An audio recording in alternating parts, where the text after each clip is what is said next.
Most cars are honest, God-fearing machines. They have a simple purpose in life: to get you from A to B in comfort and safety. But there are some terrible sinners out there, cars that seek to tempt you from the path of righteousness at every turn. And none more so than the new Lamborghini Gallardo SE. Compared to the standard Gallardo, it's more powerful, more expensive, and even more exclusive. It's so bad, it inspires all 7 of the deadly sins.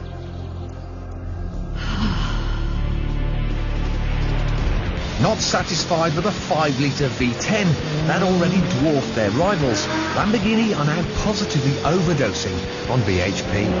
Now this SE version of the Gallardo has been given another 20 horsepower over the standard model.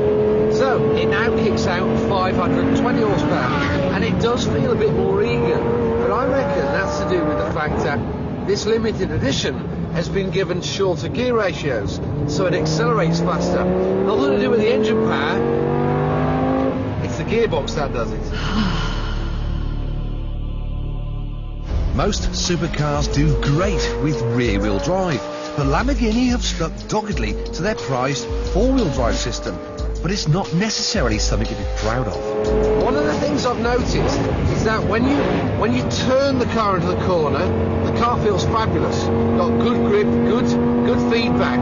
But once you're in the middle of the corner and then you start to apply a little bit of power to balance the car, it kind of feels a little bit nervous. It's only when you then start to squeeze the throttle on the exit does the car come back to you. So it's got this strange transition through the corner. Some of that is to do with the four-wheel drive system, but some of that is to do with the setup. It certainly isn't as fun or as rewarding to drive or as pure as the Ferrari 430. It's still great fun, but I prefer the Ferrari.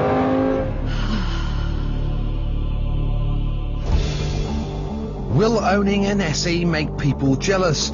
Of course it will. The car costs £140,000. Only 250 will be made. And I mean, look at it. It's absolutely gorgeous. Inside you get hand-stitched leather, a multimedia screen, and the display for a rear-view camera.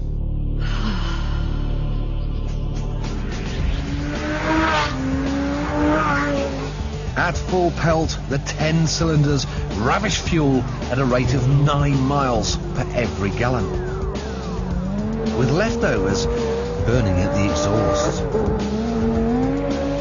It's a spectacular way of gorging on fuel.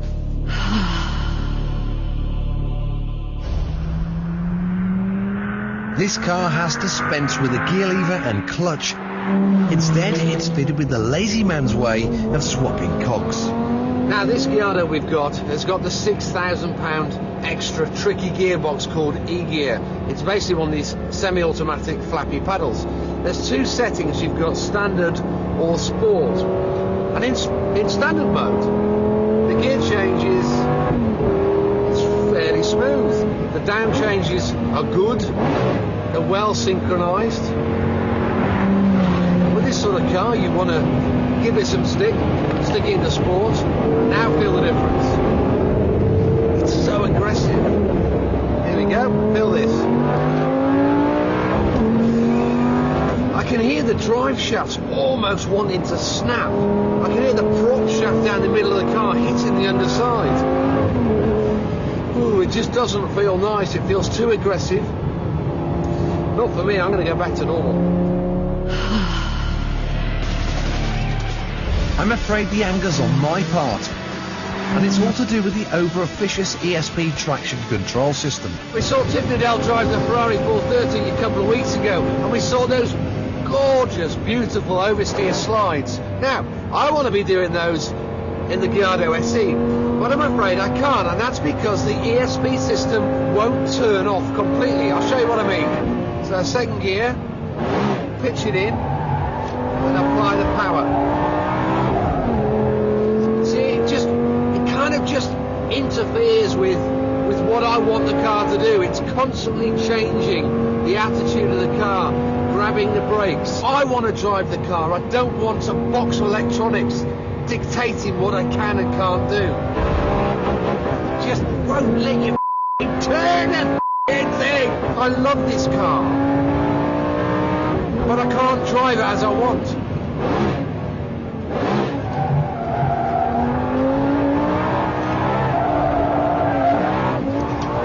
See what I mean? Just, God, it's annoying. It just, you know, I was set up nicely there, and then it keeps grabbing the brakes and.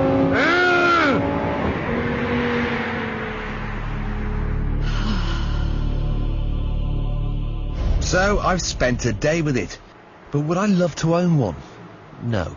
My big problem is Lamborghini have just announced that their 2006 standard Gallardo model will have the same upgraded engine as this, the SE. It will have the same technical mods as this, the SE. But it's going to cost 13 grand less. So the big question is, what's the SE all about? I'm afraid it's a car that's already out of date.